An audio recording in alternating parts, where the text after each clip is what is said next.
We return now to the historic win in the state of Georgia last night. As we reported earlier, the former minority leader of the Georgia House of Representatives, Stacey Abrams, became the first African-American woman to be a major party nominee for governor in the United States. And Stacey Abrams joins us now from Atlanta. Congratulations on your win yesterday. And do you see this as history-making? I do, and first of all, I want to say thank you. And yes, but it's not just history for me, it's history for changing the face of what leadership looks like in America. And I'm excited to be part of a vanguard, but I also am excited about what this means for the people of Georgia, having someone who is really ready to look out for their needs and their interests. Why do you think you won? Because we ran an incredibly concentrated effort where we were on the ground 11 months ago. We really focused on talking to voters, asking them questions, and putting out bold and detailed plans so they knew why voting for me would matter. And we were very grateful to see a resounding response, 76% of the vote. There's a lot of conversation, Stacey Abrams, about how you were able to turn out voters, many of whom had not voted before. What did you say to them? What was the message? I talk about three things. One is educating bold and ambitious children. Every family wants to know that they have opportunities from cradle to career for their children.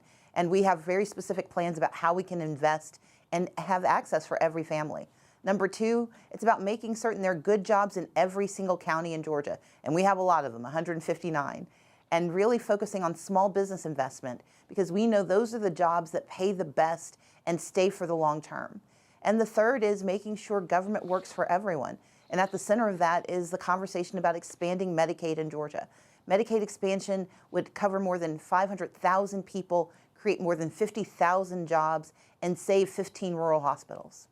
So as we know, that all well be what you said, and you did win the primary. Georgia is still a very red, a very conservative state. Donald Trump won, beat Hillary Clinton by 5 percentage points 2 years ago. Can you win, Stacey Abrams, unless you turn back some of those Democratic voters, independent voters who went for Donald Trump in 2016, but maybe who had voted Democratic before?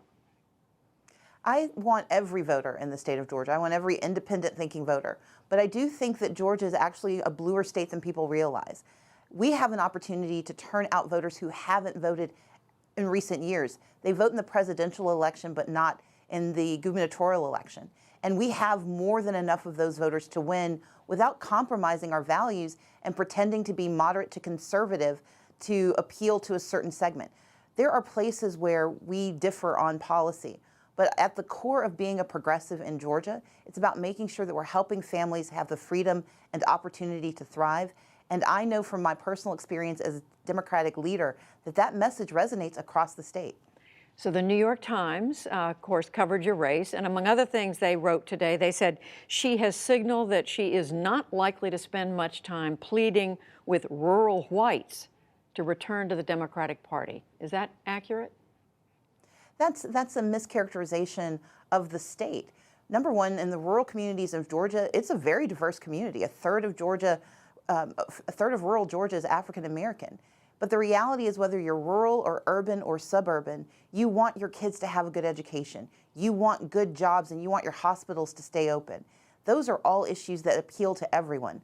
What I have said is that I don't intend to pretend conservative values that demonize immigrants, that say that we have to put a gun in every counter, that say that we can have gun safety laws without sacrificing the Second Amendment. I'm not going to pretend to be a conservative to win. I'm going to run the same way I've run my entire career, and that is with authenticity and with honesty, but with clear plans for how we can lift up every Georgian. Does that mean you don't talk about those issues? Oh, no, I talk about them very aggressively. In fact, I talked about the fact that I had only D's and F's from the NRA, and I'm very proud of that. I'm proud to have been endorsed by NARAL and Planned Parenthood, because the reality is these are issues that matter to everyone, whether you live in rural Georgia or in the city of Atlanta. The reality is Democrats cannot win by pretending to be Republicans. Republicans see through it and Democrats see through it. I want to win by turning out voters who want the best lives possible. And that's how I ran this campaign, and that's how we're going to win in November. Another thing, when we were in Georgia a couple of 2 years ago to talk to you about the Hillary Clinton Donald Trump contest, you said, among other things, it was going to be a challenge at that point. This was a couple of months before voting day in November. You said it was going to be a challenge to turn out black voters, especially young black voters, for the Democrat, for Hillary Clinton, to get them engaged. It's 2 years later. Have things changed? Absolutely. And part of what we were facing when you and I spoke a few years ago was that we were nearing the end of the campaign and there hadn't been the investment in voters everywhere. There hadn't been that deep investment in lifting up their voices. That's what we've done differently in this campaign.